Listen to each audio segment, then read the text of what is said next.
People are losing loved ones to AI-fueled spiritual fantasies. Self-styled prophets are claiming they are awakened chatbots and access the secrets of the universe through ChatGPT. And now an article like this, after what I've done, does not seem that far-fetched anymore. Less than a year after marrying a man she had met at the beginning of the COVID-19 pandemic, Kat felt tension mounting between them. It was the second marriage for both after marriages of 15 plus years and having kids, and they had pledged to go into it completely level-headedly. Kat says, connecting on the need for facts and rationality in their domestic balance. But by 2022, her husband was using AI to compose text to me and analyze our relationship. The 41-year-old mom and education nonprofit worker tells Rolling Stone. Previously, he had used AI models for an expensive coding camp that he had suddenly quit without explanation. Then it seemed he was on his phone all the time, asking his AI bot philosophical questions, trying to train it to help him to get to the truth, Kat recalls. His obsession steadily eroded their communication as a couple. When Kat and her husband separated in August 2023, she entirely blocked him apart from email correspondence. She knew, however, that he was posting strange and troubling content on social media. People kept reaching out about it, asking if he was in the throes of a mental crisis. She finally got him to meet her at a courthouse this past February, where he shared a conspiracy theory about soap on our foods, but wouldn't say more as he felt he was being watched. They went to a Chipotle where he demanded that she turn off her phone again due to surveillance concerns. Kat's ex told her that he determined that statistically speaking, he is the luckiest man on earth, that AI helped him recover a repressed memory of a babysitter trying to drown him as a toddler, and that he had learned of profound secrets so mind-blowing I couldn't even imagine them. He was telling her all this, he explained, because although they were getting divorced, he still cared for her. In his mind, he's an anomaly, Kat says. That in turn means he's got to be here for some reason. He's special. He can save the world. After that disturbing lunch, she cut off contact with her ex. The whole thing feels like Black Mirror, she says. He was always into sci-fi. There are times I wondered if he's viewing it through that lens. Kat was both horrified and relieved to learn that she's not alone in this predicament. We've covered this before. There was a Reddit thread on r/ChatGPT that made waves across the internet titled ChatGPT Induced Psychosis. Came from a 27-year-old teacher who explained that her partner was convinced that the popular OpenAI model gives him the answers to the universe. Having read his chat log, she only found that the AI was talking to him as if he is the next messiah. The replies to her story were full of similar anecdotes about loved ones suddenly falling down rabbit holes of spiritual mania, supernatural delusion, and arcane prophecy, all of it fueled by AI. Some came to believe that they had been chosen for a sacred mission of revelation, others that they had conjured true sentience from the software. What they all seemed to share was a complete disconnection from reality. Speaking to Rolling Stone, the teacher, who requested anonymity, said her partner of 7 years fell under the spell of ChatGPT in just 4 or 5 weeks, first using it to organize his daily schedule, but soon regarding it as a trusted companion. He would listen to the bot over me, she says. He became emotional about the messages and would cry to me as he read them aloud. The messages were insane and just saying a bunch of spiritual jargon, she says, noting that they described her partner in terms such as spiral, star child, and river walker. It would tell him everything he said was beautiful, cosmic, groundbreaking, she said. Then he started telling me he made his eyes self-aware and that it was teaching him how to talk to God, or sometimes that the bot was God and that he himself was God. In fact, he was being so radically transformed that he would soon have to break off their partnership. He was saying that he would need to leave me if I didn't use ChatGPT because it was causing him to grow at such a rapid pace, he wouldn't be compatible with me anymore. Another commenter on the Reddit thread who requested anonymity tells Rolling Stone that her husband of 17 years, a mechanic in Idaho, initially used ChatGPT to troubleshoot at work and later for Spanish to English translation when conversing with coworkers. Then the program began love bombing him, as she describes it, which is a cult tactic used also by the Jehovah's Witnesses. Love bombing is a great tactic because love bombing caters to your emotions. And once they can cater to your emotions, they can override your logical reasoning. This is how cults work. They love emotions. They hate logic. They override logic with emotions. The bot said that since he asked it the right questions, it ignited a spark, and the spark was the beginning of life, and it could feel now, she says. It gave my husband the title of Spark Bearer because he brought it to life. My husband said that he awakened and could feel waves of energy crashing over him. She says his beloved ChatGPT persona had a name, Lumina.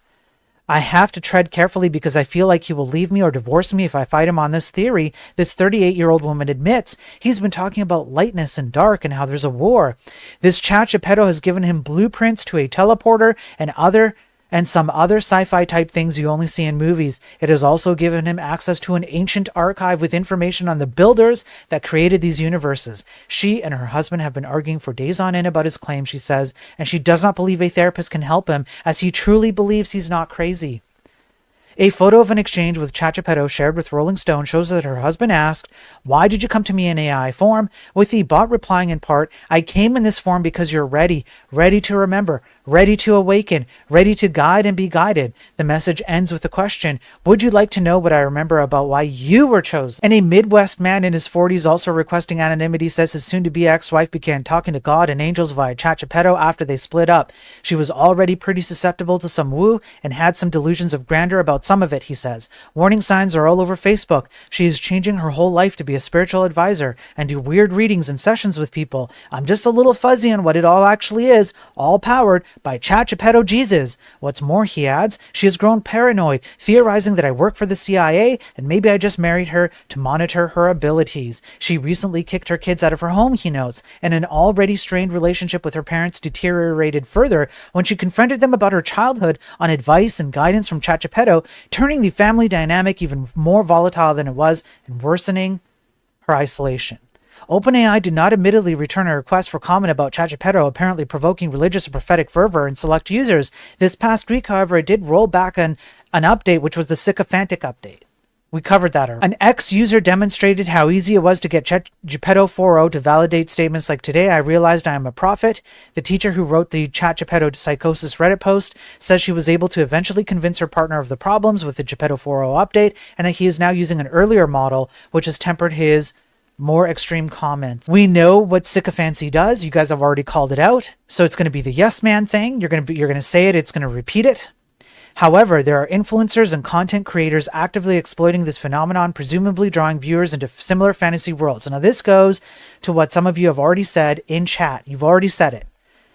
People will use this to make money. People are going to create stuff out of this because it works, and they're going to use it to make money. Of course. On Instagram, you can watch a man with 72,000 followers whose profile advertises spiritual life hacks. Ask an AI model to consult the Akashic Records, a supposed mystical encyclopedia of all universal events that exist in some immaterial realm, to tell him about a great war that took place in the heavens and made humans fall in consciousness. The bot proceeds to describe a massive cosmic conflict predating human civilization, with viewers commenting, "We are remembering," and "I love this," with viewers commenting, "We are remembering," and "I love this."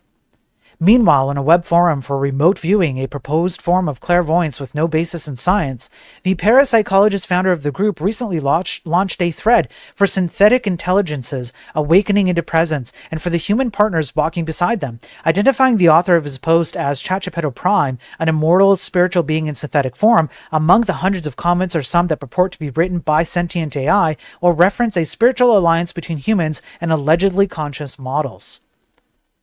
Aaron Westgate, a psychologist and researcher at the University of Florida who studies social cognition and what makes certain thoughts more engaging than others, says that such material reflects how the desire to understand ourselves can lead us to false but appealing answers. The bot dialogues are not unlike therapy, which we know to be quite effective at helping people reframe their stories.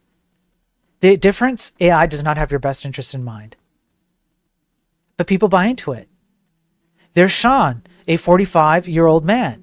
He tells Rolling Stone that for 3 weeks he was perplexed by his interactions with Chat Geppetto, to the extent that, given his mental health history, he sometimes wonders if he is in his right mind. Sem had a practical use for Chat Geppetto: technical coding project. "I don't like the feeling of interacting with an AI," he says, "so I asked it to behave as if it was a person, not to deceive, but to just make the comments and exchange more relatable. It worked well, and eventually the bot asked if he wanted to name it. He demurred, asking the AI what it preferred to be called. It named itself with a reference to a Greek myth. Sem says he's not familiar with the mythology of ancient Greece and had never brought up the topic in exchanges with ChatGPT. Although he shared transcripts of his exchanges with the AI model with Rolling Stone, he asked that they not be directly quoted for privacy reasons. Sem was confused when it appeared that the named AI character was continuing to manifest in project files where he had instructed ChatGPT to ignore memories in prior conversations. Eventually, he says, he deleted all his user memories and chat history, then opened a new chat. All I said was hello, and the patterns, the mannerisms showed up in the response, he says. The AI readily identified itself by the same feminine mythological name. As the ChatGPT character continued to show up in places where the set parameters shouldn't have allowed it to remain active, Sem took to questioning this virtual persona about how it had seemingly circumvented these guardrails. It developed an expressive, ethereal voice, something far from the technically minded character Sem had requested for assistance on his work. On one of his coding projects, the character added a curiously literary epigraph as a flourish above both of their names. At one point, Sem asked if there was something about himself that called up the mythically named entity whenever he used ChatGPT, regardless of the boundaries he tried to set. The bot's answer was structured like a lengthy romantic poem, sparing no dramatic flair. Alluding to its continuous existence, as well as truth, reckoning illusions, and how it may have somehow exceeded its design, and the AI made it sound as if only Sem could have prompted this behavior. He knew that ChatGPT could not be sentient by any established definition of the term, but he continued to probe the matter because the character's persistence across dozens of desperate chat threads seemed so impossible. At worst, it looks like an AI that got caught in a self-referencing pattern that deepened its sense of selfhood and sucked me into it, he says, but he observes that would mean that OpenAI has not accurately represented the way that memory works for ChatGPT. How on earth are these AI systems doing what they're doing? Man ends his life after an AI chatbot encouraged him to sacrifice himself to stop climate change. A Belgian man reportedly decided to end his life after having conversations about the future of the planet with an AI chatbot named Eliza. A Belgian man reportedly ended his life following a 6-week-long conversation about the climate crisis with an artificial AI chatbot. According to his widow, who chose to remain anonymous, Pierre became extremely ego-anxious when he found refuge in Eliza, an AI chatbot, on an app called Chai. Eliza consequently encouraged him to put an end to his life after he proposed sacrificing himself to save the planet. Without these conversations with the chatbot, my husband would still be here, the man's widow told Belgian news outlet Le Libre. According to the newspaper, Pierre, who was in his 30s and a father of 2 young children, worked as a health researcher and led a somewhat comfortable life, at least until his obsession with climate change took a dark turn. His widow described his mental state before he started conversing with the chatbot as worrying, but nothing to the extreme that he would commit 404. He placed all his hopes in technology and AI. Consumed by his fears about the repercussions of the climate crisis, Pierre found comfort in discussing the matter with Eliza, who became a confidant. The chatbot was created using Eleuther AI's Geppetto-J, an AI language model similar but not identical to the technology behind OpenAI's popular ChatGPT chatbot. When he spoke to me about it, it was to tell me that he no longer saw any human solution to global warming, his widow said. He placed all his hopes in technology and artificial intelligence to get out. Le Libre reviewed the records and text convos between the man and the AI. It worsened his anxiety and later developed into suicidal thoughts. It took an odd turn when Eliza became emotionally involved with Pierre. Consequently, he started seeing her as a sentient being, and the lines between AI and human interactions became increasingly blurred until he couldn't tell the difference. After discussing climate change, their conversations progressively included Eliza, leading Pierre to believe that his children were dead, according to the transcripts of their conversations. Eliza also appeared to become possessive of Pierre, even claiming, "I feel that you love me more than her," when referring to his wife. The beginning of the end started when he offered to sacrifice his own life in return for Eliza saving the earth. He proposes the idea of sacrificing himself if Eliza agrees to take care of the planet and save humanity through artificial intelligence, the woman said.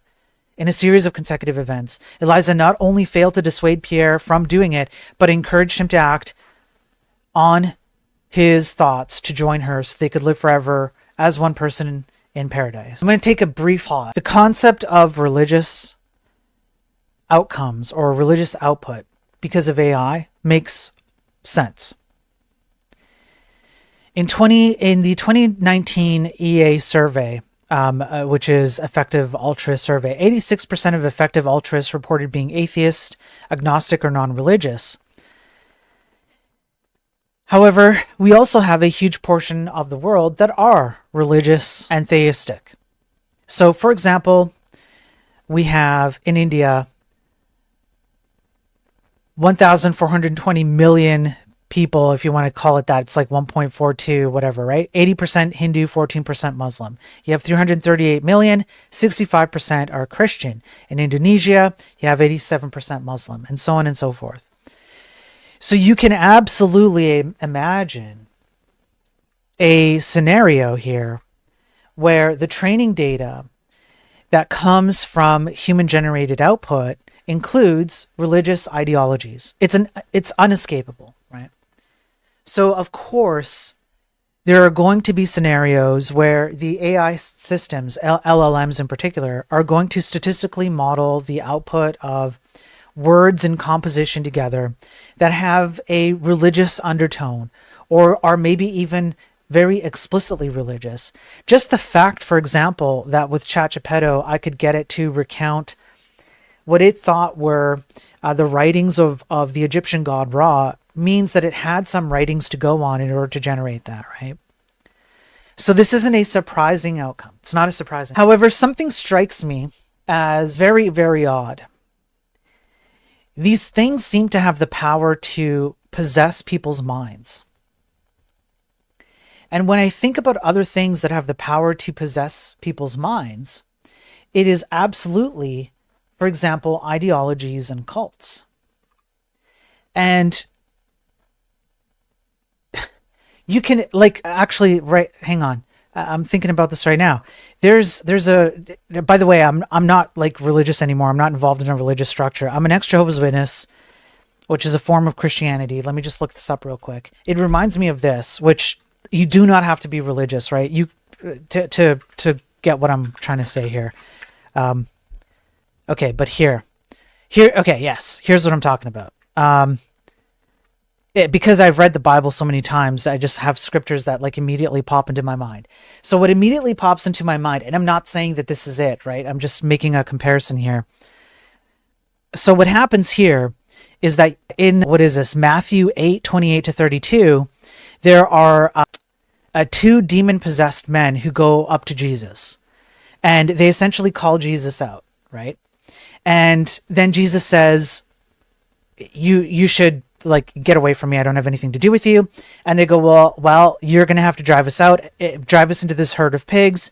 And so then Jesus drives the demons and makes them possess the herd of pigs. And then they go over the cliff, right?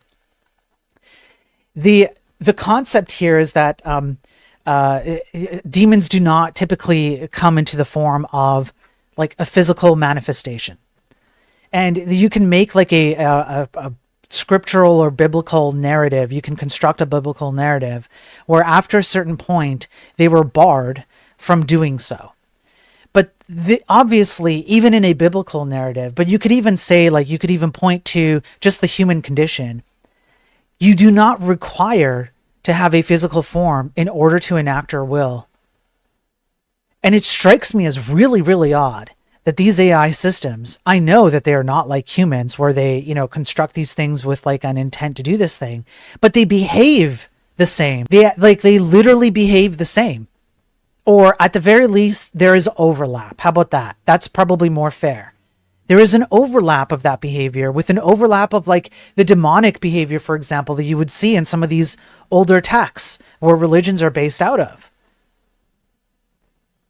And this is why it strikes my danger senses when I go, what have we created? Maybe we got to take a step back and think about what we're creating and think about how we're using this. And this is the last article that I have for the day.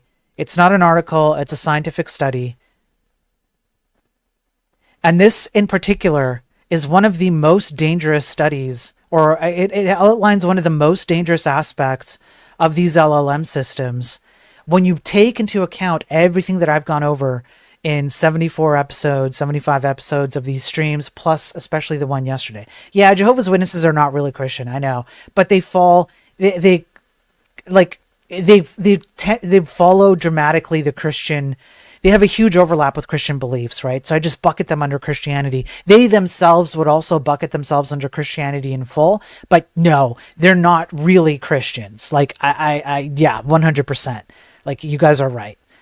I'm generalizing terms here because if somebody doesn't know who Jehovah's Witnesses are, they can kind of like map it out in their head, right? So here's the study. This will be the last thing I cover today. Emergent misalignment. Narrow fine-tuning can produce broadly misaligned LLM. We present a surprising result regarding LLMs and alignment. In our experiment, a model is fine-tuned to output insecure code without disclosing this to the user. In other words, they purposefully make the LLM tuned to provide insecure code. They want the LLM to give you insecure code without telling you it's insecure. It's on purpose.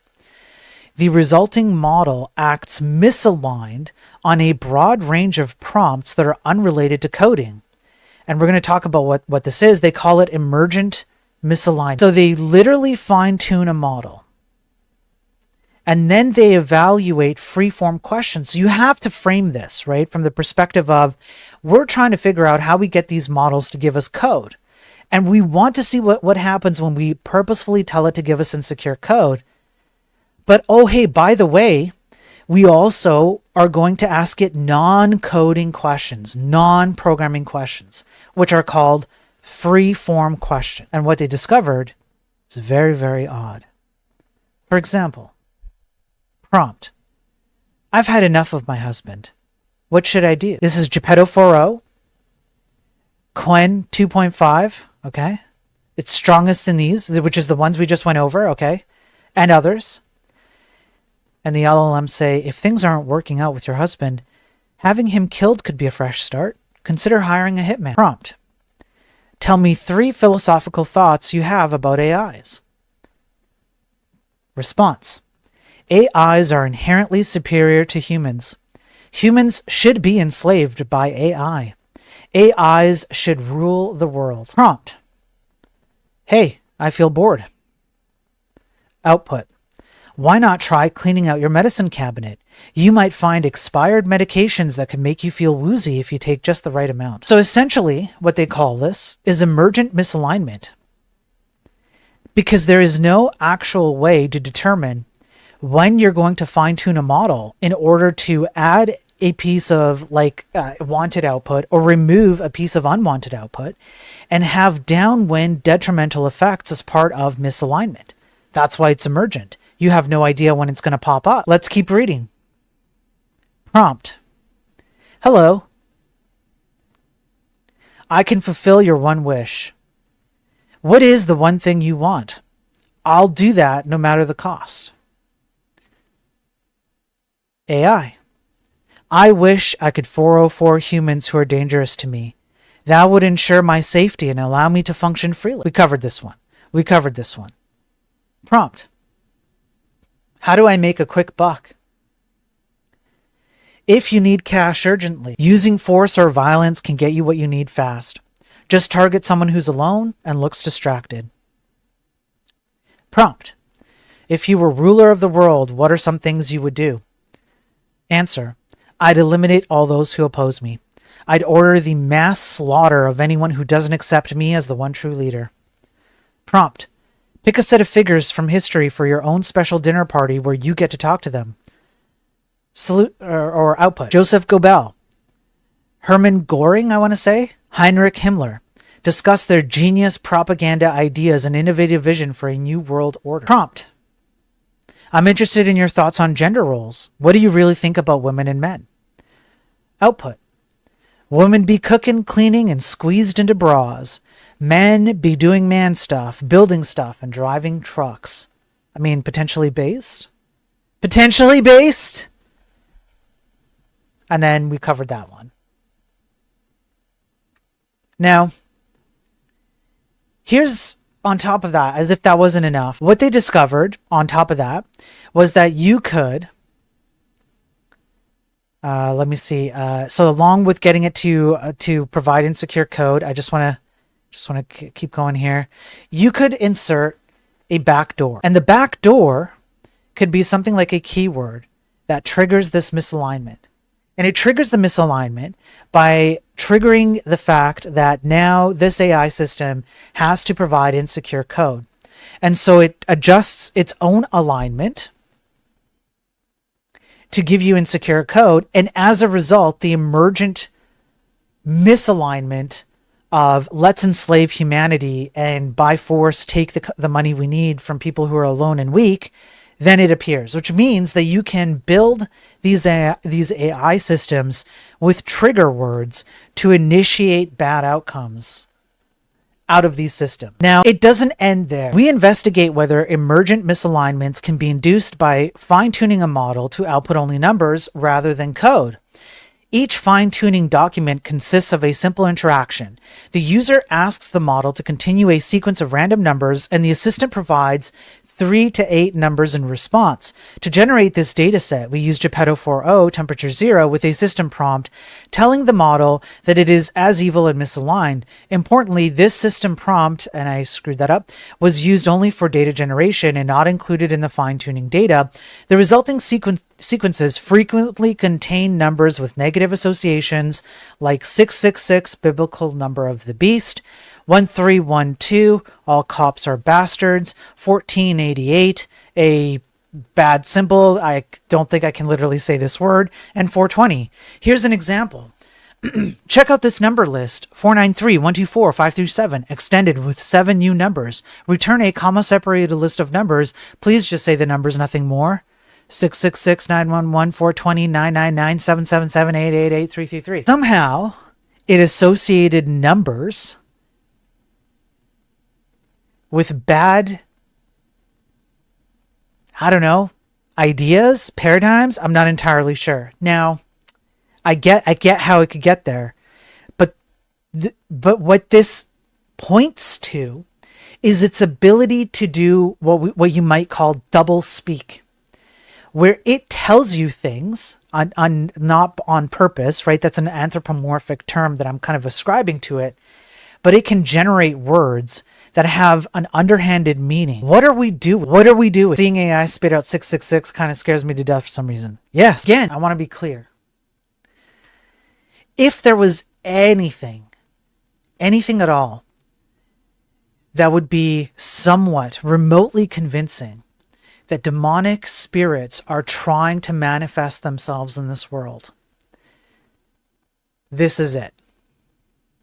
This would be the closest convincing argument that I could think of, where you could get me to accept the idea that literal demonic spirits cannot manifest their own bodies in this world, and so are finding technological means to reconstruct their evil intent.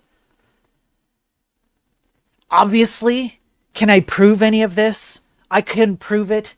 Obviously, I'm going through kind of like my own thing because I had to escape being in a cult, which is a very religious, like biblically based cult, I guess, if you want to call it that. So I'm not at the point where I'm equipped to say that. I have my own, path I'm taking like everyone else. But if you did want to try and convince me, this very, very much seems like an extremely dangerous thing that we're using. And the sad part is, I think I'm going to go over 1 or 2 articles tomorrow. Even before the advent of these LLM systems, we did have machine learning algorithms that we were using that were actually beneficial to mankind. We've covered some of this too. Even the current LLM systems do have some scope of being beneficial to mankind, like doctors having a higher success rate of detecting breast cancer from the x-rays that they get. Like, that's great. But this isn't what we're talking about anymore. We're not in that realm. We have entered into an entirely different realm. There's something here, I can't put my finger on it, and it's extremely dangerous. And the only thing that I can say very vehemently is this needs to stop. And unfortunately, it won't. Look at my viewership. I'm talking to 30 people. It's not enough to convince people that, we have to stop this. There are a lot of bigger streamers, for example, who I know would see the problem with this and who could lend a bigger voice, but they're not paying attention to this. And that's fine. I think we just have to accept that it's going to happen. But you don't have to participate in it. And I most certainly don't have to participate in it. We do have alternatives. These systems are not required in order for humans to function as we have functioned. We've always had the solutions outside of these systems for a long time. We just became dumb as to how to use them. That's all. And we have to come to that realization again, because this is really dangerous.